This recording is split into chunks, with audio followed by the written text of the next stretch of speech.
Okay, next dark reaction process. ಇಲ್ಲಿ 2 process ತಗೊಂಡಿದ್ದೀನಿ.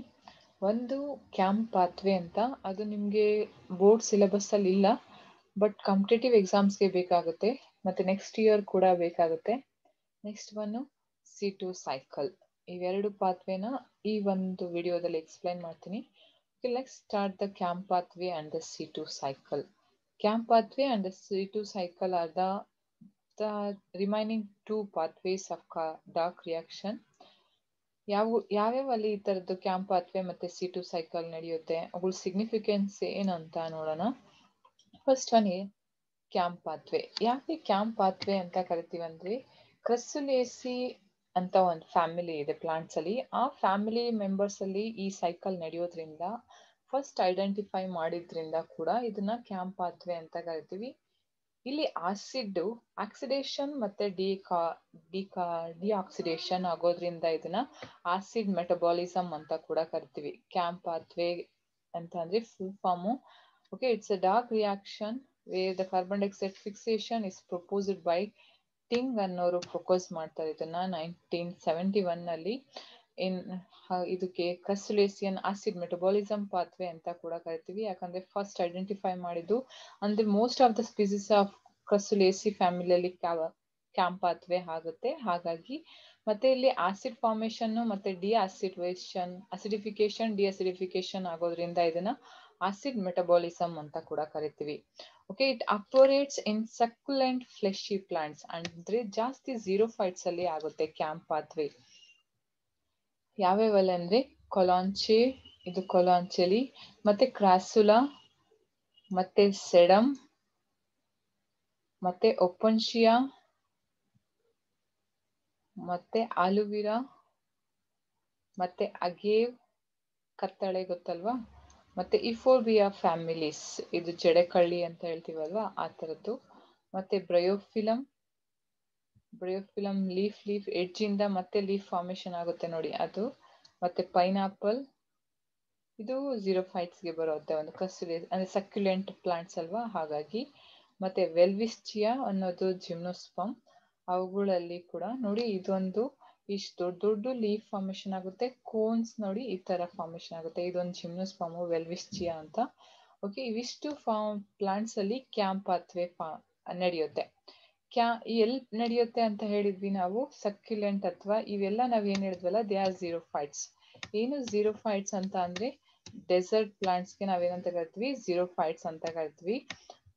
Dessert ಅಲ್ಲಿ ಬೆಳೆಯುವಂತವನ್ನ ಝೀರೋಫೈಟ್ಸ್ ಅಂತ ಕರಿತೀವಿ. ಅಲ್ಲಿ ವಾಟರ್ ಸ್ಕೇರ್ಸಿಟಿ ಇರುತ್ತೆ, ಹಾಗಾಗಿ they closes they stomata during day time ಅಲ್ಲಿ ಸ್ಟೊಮ್ಯಾಟನ ಕ್ಲೋಸ್ ಮಾಡ್ಕೊಳ್ಳುತ್ತೆ, ನೈಟ್ ಟೈಮ್ ಅಲ್ಲಿ ಸ್ಟೊಮ್ಯಾಟನ ಓಪನ್ ಮಾಡುತ್ತೆ. ಹಾಗಾದ್ರೆ ಕಾರ್ಬನ್ ಡೈಆಕ್ಸೈಡ್ ಫಿಕ್ಸೇಷನ್ ಯಾವಾಗ ಆಗುತ್ತೆ? ಇಲ್ಲಿವರೆಗೂ ಓದಿರೋ ಅಂತ ಪಾತ್ವೆಯಲ್ಲಿ ಬೆಳಿಗ್ಗೆ ಲೈಟ್ ರಿಯಾಕ್ಷನ್ ಆಗುತ್ತೆ ಇನ್ ದ ಪ್ರೆಸೆನ್ಸ್ ಆಫ್ ಸನ್ಲೈಟ್, ಸ್ವಲ್ಪ ಮೋಡ ಬಂದಾಗ ಡಾರ್ಕ್ ರಿಯಾಕ್ಷನ್ ಸ್ಟಾರ್ಟ್ ಆಗುತ್ತೆ, ಅವಾಗ ಕಾರ್ಬನ್ ಡೈಆಕ್ಸೈಡ್ ಫಿಕ್ಸೇಷನ್ ಆಗುತ್ತೆ ಅಂತ ಹೇಳಿದ್ವಿ. ಆದ್ರೆ ಈ ಪ್ಲಾಂಟ್ಸ್ ಅಲ್ಲಿ ಸ್ಟೊಮ್ಯಾಟೊ ಓಪನೇ ಆಗಲ್ಲ ಬೆಳಿಗ್ಗೆ ಹೊತ್ತಂದ್ರೆ ಕಾರ್ಬನ್ ಡೈಆಕ್ಸೈಡ್ ಫಿಕ್ಸೇಷನ್ ಆಗೋದು ಯಾವಾಗ? ರಾತ್ರಿ ಹೊತ್ತು. ಹಾಗಾದ್ರೆ ಬೆಳಿಗ್ಗೆ ಮಾಡಿಟ್ಕೊಂಡಿರೋ ಎಲ್ಲ ಅಸಿಮಿಲೇಟರಿ ಪವರ್ಸ್ ನ they utilise during the night time to check the transpiration. ಅವುಗಳಲ್ಲಿ ಒಂದು ಮಾಡಿಫಿಕೇಶನ್ ಇರುತ್ತೆ, they open the stomata during night time, closes during the night time. ಯಾಕಂದ್ರೆ ಟ್ರಾನ್ಸ್ಪಿರೇಷನ್ ರೇಟ್ ಅಂದ್ರೆ ಬಾಷ್ಪೀಕರಣ ಆಗೋದನ್ನ ತಡೆಗಟ್ಟೋಕೆ ಆ ತರ ಮಾಡ್ತಾವವು. ನೋಡಿ ಅದು ಪಾತ್ವೆ ಹೀಗಿದೆ. ನಿಮ್ಗೆ ಡಿಟೈಲ್ ಎಕ್ಸ್ಪ್ಲನೇಷನ್ ಇಲ್ಲ, ಎಕ್ಸಾಂಪಲ್ಸ್ ಮಾತ್ರ ತಿಳ್ಕೊಳ್ಳಿ ಸಾಕು. ಕಾಂಪಿಟೇಟಿವ್ ಎಕ್ಸಾಮ್ಗೆ ಬೇಕಾಗುತ್ತೆ ನೋಡಿ. ನೈಟ್ ಟೈಮಲ್ಲಿ ಸ್ಟೊಮ್ಯಾಟೊ ಓಪನ್ ಆಗುತ್ತೆ, ಆವಾಗ ಕಾರ್ಬನ್ ಡೈಆಕ್ಸೈಡ್ ಫಿಕ್ಸ್ ಆಗುತ್ತೆ with the help of same C4 cycle ಅಲ್ಲಿ ಏನೇನು ಪಾತ್ವೆ ಇತ್ತಲ್ವಾ ಅದೇ ಪಾತ್ವೆಯಲ್ಲಿ. ಬಟ್ ಅಸಿಡಿಫಿಕೇಶನ್ ಡಿಅಸಿಡಿಫಿಕೇಶನ್ ಆಗೋದು ಬೆಳಿಗ್ಗೆ ಮತ್ತೆ ರಾತ್ರಿ ಡಿಫ್ರೆನ್ಸ್ ಆಗುತ್ತೆ. ಇಲ್ಲಿ during night time stomata open ಇದ್ದಾಗ carbon dioxide fixed by the PEPA ಅಂದ್ರೆ phosphoenol pyruvic acid in the presence of PEP case enzyme ಇಂದ ಫಿಕ್ಸ್ ಆಗಿ ಫಸ್ಟ್ ಕಾರ್ಬನ್ ಕಾಂಪೌಂಡ್ ಫಾರ್ಮೇಶನ್ ಆಗುತ್ತೆ ಸ್ಟೇಬಲ್.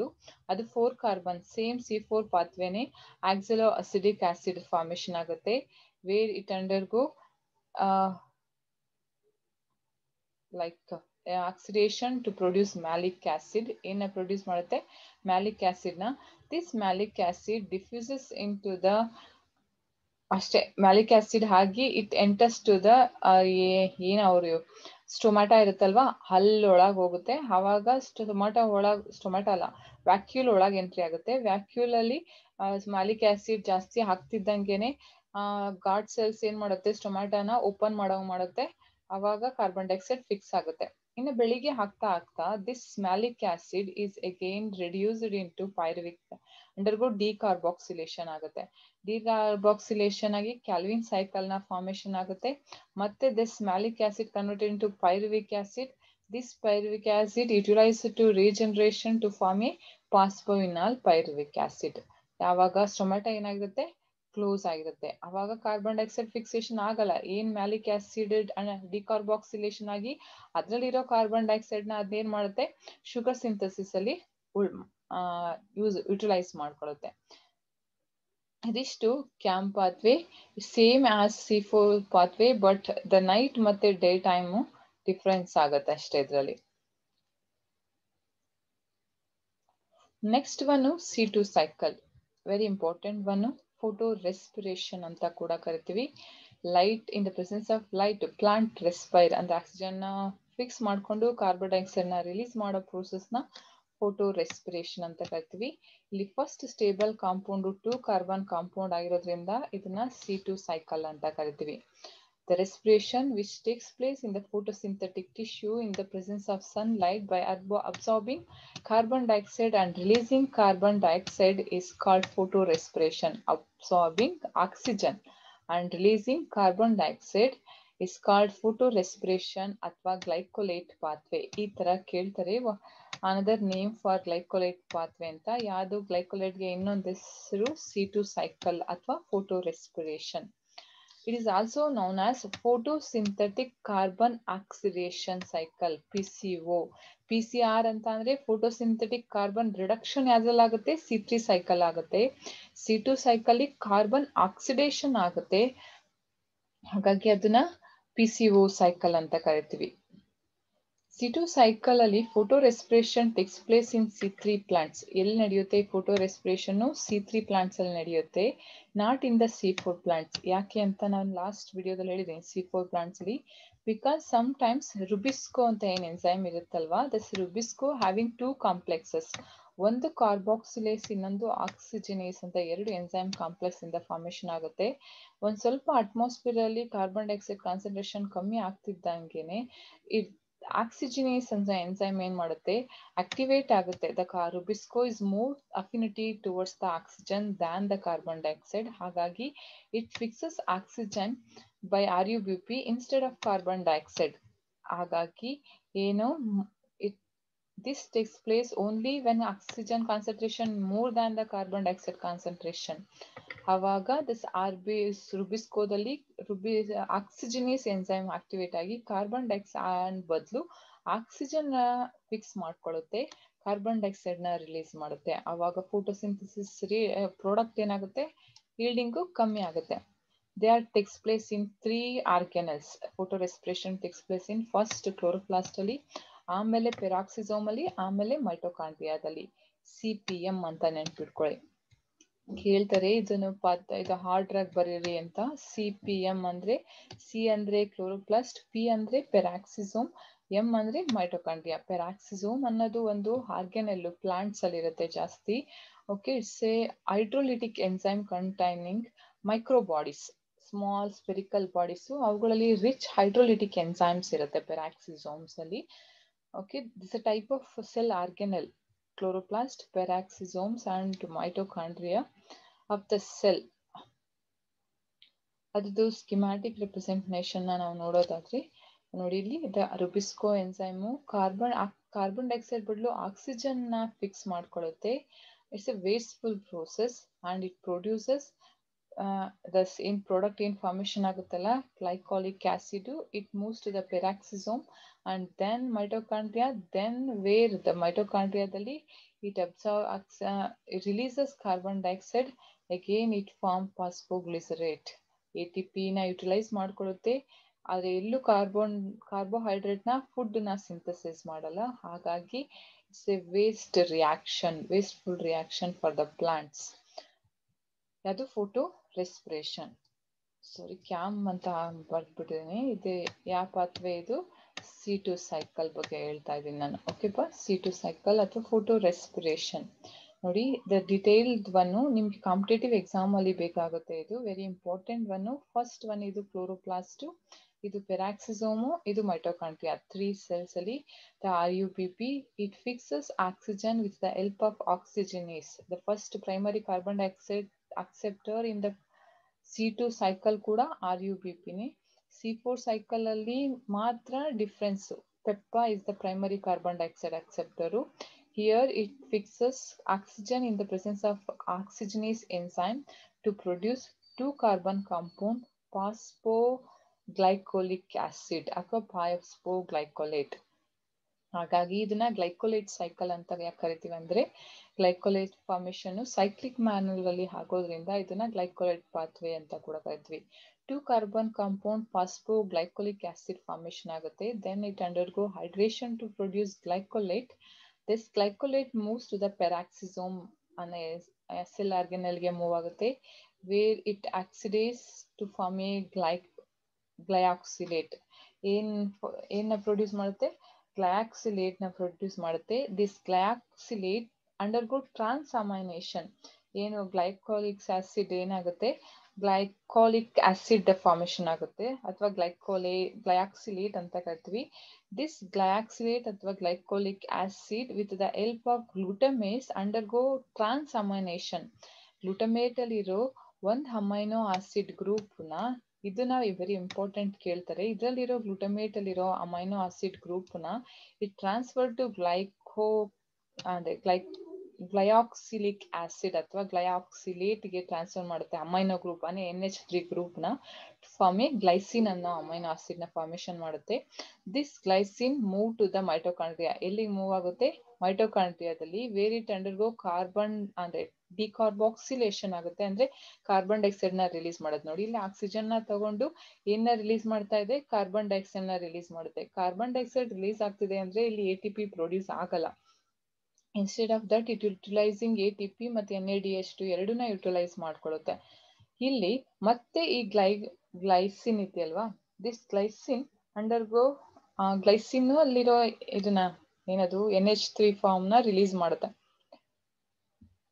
ಟ್ರಾನ್ಸ್ಅಮೈನೇಷನ್ ಆಗುತ್ತೆ ಗ್ಲೈಸಿನ್. ಗ್ಲೈಸಿನ್ ಟ್ರಾನ್ಸ್ಅಮೈನೇಷನ್ ಆಗಿ ಏನ ಪ್ರೊಡ್ಯೂಸ್ ಮಾಡುತ್ತೆ? ಸಿರಿನ್ ನ ಪ್ರೊಡ್ಯೂಸ್ ಮಾಡುತ್ತೆ. ಈ ಆಲ್ಫಾ ಕೀಟೋಗ್ಲುಟಾರಿಕ್ ಆಸಿಡ್ ಮತ್ತೆ ಸಿರಿನ್ ಇವೆರಡು ಸೇರ್ಕೊಂಡು ಇದರಲ್ಲಿರೋ ಸಿರಿನ್ ಅಲ್ಲಿರೋ ಅಮೈನೋ ಆಸಿಡ್ ಗ್ಲುಟಮೇಟಿಕ್ ಕೊಟ್ಟು ಅದೇನಾಗಿ ಫಾರ್ಮೇಶನ್ ಆಗುತ್ತೆ? ಗ್ಲೈಕಾಕ್ಸಿಲೇಟ್ ಫಾರ್ಮೇಶನ್ ಆಗುತ್ತೆ. ದ ಟ್ರಾನ್ಸ್ಅಮೈನೇಷನ್ ಗ್ರೂಪ್ಸ್ ಎರಡು, ಒಂದು ಇಲ್ಲೊಂದು ವೆರಿ ಇಂಪಾರ್ಟೆಂಟ್ ಒಂದು ಪೆರಾಕ್ಸಿಸೋಮ್ ಅಲ್ಲಿ ನಡೆಯುತ್ತೆ, ಎರಡು ಪೈರಾಕ್ಸಿಸೋಮ್ ಅಲ್ಲಿ ನಡೆಯುತ್ತೆ. ನೋಡಿ, ಒಂದು ಫಸ್ಟ್ ಒನ್ನು ಗ್ಲೈಕೋಲಿಕ್ ಆಸಿಡ್ ಗ್ಲೂಟಮೇಟ್ ಗ್ಲೈಕಾಕ್ಸಿಲೇಟ್ ಅಥವಾ ಗ್ಲೂಟಮೇಟ್ ಮಧ್ಯೆ ಟ್ರಾನ್ಸ್ಅಮೈನೇಷನ್ ಆಗುತ್ತೆ. ಇನ್ನೊಂದು ಸಿರಿನ್ ಮತ್ತೆ ಆಲ್ಫಾ ಕ್ಲಿಟೋಗ್ಲುಟಾರಿಕ್ ಆಸಿಡ್, ಸಿರಿನ್ ಮತ್ತೆ ಆಲ್ಫಾ ಗ್ಲುಟಾರಿಕ್ ಆಸಿಡ್ ಮಧ್ಯೆ ಆಗಿ ಗ್ಲೂಟಮೇಟ್ ಅಂತ ಒಂದು ಇದನ್ನ ಅಮೈನೋ ಆಸಿಡ್ ನ ಪ್ರೊಡ್ಯೂಸ್ ಮಾಡುತ್ತೆ. ಈ ಅಮೈನೋ ಆಸಿಡ್ ಮತ್ತೆ ಈ ಇದ್ರ ಜೊತೆ ಟ್ರಾನ್ಸ್ಅಮೈನೇಷನ್ ಆಗಿ ಗ್ಲೈಕೋಸಿನ್ ನ ಪ್ರೊಡ್ಯೂಸ್ ಮಾಡುತ್ತೆ. ಸಿರಿನ್ ಮತ್ತೆ ಆಲ್ಫಾ ಕೀಟೋಗ್ಲುಟಾರಿಕ್ ಆಸಿಡ್ ಮಧ್ಯೆ ಆಗಿ ಗ್ಲೂಟಮೇಟ್ ನ ಪ್ರೊಡ್ಯೂಸ್ ಮಾಡುತ್ತೆ. ಈ ತರ. ಓಕೆ, ಇವೆರಡು ಏನದು ಟ್ರಾನ್ಸ್ಅಮೈನೇಷನ್ ರಿಯಾಕ್ಷನ್ಸ್ ಕೇಳ್ತಾರೆ ಎಲ್ಲಾಗುತ್ತೆ ಅಂತ. ಈ ಗ್ಲೈಸಿನ್ ಅಮೈನೋ ಆಸಿಡ್ ನ ಇಲ್ಲೇನ್ ರಿಸೀವ್ ಮಾಡುತ್ತಲ್ವಾ, it move to the peroxisome. Again it move to the serine move ಆಗುತ್ತೆ. Okay, this serine later converted into hydroxypyruvic acid convert ಆಗುತ್ತೆ. Return go reduction to produce a glycerate ಅಥವಾ glyceric acid ಆಗಿ convert ಆಗುತ್ತೆ. Then it is converted into phosphoglyceric acid. This phosphoglyceric acid is converted into RUBP, ribulose biphosphate convert ಆಗುತ್ತೆ. ಇದಿಷ್ಟು C2 cycle. ಈ schematic representation ನಿಮಗೆ board ಎಕ್ಸಾಮ್ಗೆ ಇಲ್ಲ, but competitive exam ಮಾತ್ರ 3 cells ಅಲ್ಲಿ ಆಗುತ್ತೆ. ಫಸ್ಟ್ ಕ್ಲೋರೋಪ್ಲಾಸ್ಟ್, ಆಮೇಲೆ ಪೆರಾಕ್ಸಿಸೋಮ್, ಆಮೇಲೆ ಮೈಟೋಕಾಂಡ್ರಿಯಾ. CPM ಅಂತ ನೆನ್ಪಿಟ್ಕೊಳ್ಬೇಕು. ಟ್ರಾನ್ಸ್ಅಮೈನೇಷನ್ ಗ್ರೂಪ್ಸ್ ಪೆರಾಕ್ಸಿಸೋಮ್ಸ್ ಅಲ್ಲಿ ಆಗುತ್ತೆ. ಗ್ಲೂಟಮೇಟ್ ಮತ್ತೆ ಗ್ಲೂಟಮಿಕ್ ಆಸಿಡ್ ಅಥವಾ ಗ್ಲೈಕಾಲಿಕ್ ಆಸಿಡ್ ಮಧ್ಯೆ ಒಂದು, ಇನ್ನೊಂದು ಟ್ರಾನ್ಸ್ಅಮೈನೇಷನ್ ಸಿರಿನ್ ಮತ್ತೆ ಆಲ್ಫಾ ಕೀಟೋಗ್ಲುಟಾರಿಕ್ ಆಸಿಡ್ ಮಧ್ಯೆ. ಇವೆರಡು ಇಂಪಾರ್ಟೆಂಟ್ ನೆನ್ಪಿಟ್ಕೊಳ್ಬೇಕು. ಕಾರ್ಬನ್ ಡೈಆಕ್ಸೈಡ್ ಎಲ್ಲಿ ರಿಲೀಸ್ ಆಗುತ್ತೆ? ಮೈಟೋಕಾಂಡ್ರಿಯಾದಲ್ಲಿ ರಿಲೀಸ್ ಆಗುತ್ತೆ. ಇದಿಷ್ಟು thus photo respiration mechanism where RUBP ಅಥವಾ ribulose biphosphate present in the chloroplast of C3 plants absorbs oxygen and then it breaks into two molecules of 3 carbon compound, that is phosphoglyceric acid and 2 carbon compound phosphoglycolic acid formation ಆಗೋದ್ರಿಂದ ಇದನ್ನ C2 cycle ಅಂತ ಕರಿತೀವಿ. Further oxidation of this phosphoglycolic acid takes place in peroxisome ಮತ್ತೆ ಮೈಟೋಕಾಂಡ್ರಿಯಾದಲ್ಲಿ ನಡೆಯುತ್ತೆ. The significance ಏನು ಹೇಳ್ದಂಗೆ it's a wasteful process because of neither photosynthetic products are produced or nor energy compound or ATP are formed. ATPನೂ utilise ಮಾಡಿಕೊಂಡು NADP ಎಷ್ಟನ್ನು utilise ಮಾಡಿಕೊಂಡು photosynthetic ಪ್ರಾಡಕ್ಟ್ನ ಇದು ಪ್ರೊಡ್ಯೂಸ್ ಮಾಡಲ್ಲ. ಹಾಗಾಗಿ ಇದೊಂದು ವೇಸ್ಟ್ಫುಲ್ ಪ್ರೋಸೆಸ್. ಪ್ಲಾಂಟ್ಸ್ ಅಲ್ಲಿ ಅಷ್ಟೊಂದು ವೇಸ್ಟ್ಫುಲ್ ಪ್ರೋಸೆಸ್ ಯಾಕೆ ಆಗುತ್ತೆ? ಆಗುತ್ತಾ? ಇದರಿಂದ ಏನಾದರೂ ಎಲ್ಪ್ ಆಗುತ್ತಾ ಪ್ಲಾಂಟ್ಸ್ಗೆ? ಎಸ್, ಎಲ್ಪ್ ಆಗುತ್ತೆ. ಈ ಫೋಟೋ ರೆಸ್ಪಿರೇಷನ್ ಯಾವಾಗ ಆಗುತ್ತೆ? ಯಾವಾಗ ಲೈಟ್ ಇಂಟೆನ್ಸಿಟಿ ಜಾಸ್ತಿ ಇರುತ್ತೋ ಆವಾಗ ಫೋಟೋ ರೆಸ್ಪಿರೇಷನ್ ಆಗುತ್ತೆ. ಆವಾಗ photo oxidation of pigments in the photorespiration plant na protect ಮಾಡುತ್ತೆ. It protects the C3 plants from photo oxidation of pigments. C2 cycle ಅಥವಾ photorespiration ಯಾರಲ್ಲಿ ಮಾತ್ರ ಆಗೋದು? C3 plants ಅಲ್ಲಿ ಮಾತ್ರ ಆಗೋದು. ಹಾಗಾದ್ರೆ C4 plants ಅಲ್ಲಿ C2 cycle ಆಗಲ್ಲ. ಯಾಕಂದ್ರೆ ಅಲ್ಲಿ first carbon dioxide fixer RuBisCO ಅಲ್ಲ ಅಥವಾ RUBP ಅಲ್ಲ, ಪೆಪ್ಕೇಸ್ ಮಾತ್ರ ಇರೋದು. ಅವುಗಳಲ್ಲಿ ಆಕ್ಸಿಜನೇಸ್ ಎನ್ಸೈಮ್ ಇರಲ್ಲ. ಹಾಗಾಗಿ ಅವುಗಳಲ್ಲಿ ಫೋಟೋಸಿಂಥಸಿಸ್ ಜಾಸ್ತಿ ಇಲ್ಡಿಂಗ್ ಕೊಡುತ್ತೆ, even in the absence of ಅಥವಾ limiting factor of carbon dioxide. But C3 cycle ಅಲ್ಲಿ ಆಗಲ್ಲ. Little bit decrease in the carbon dioxide it causes photorespiration. It's a wasteful process where carbohydrates are not formed. Instead they utilizes ATP. Okay, these two C4 pathway ಅಥವಾ CAM pathway, Caspuracean acid metabolism pathway ಮತ್ತೆ C2 cycle and their significance. Okay, ಇಲ್ಲಿಗೆ this dark reactions process complete ಆಗಿದೆ.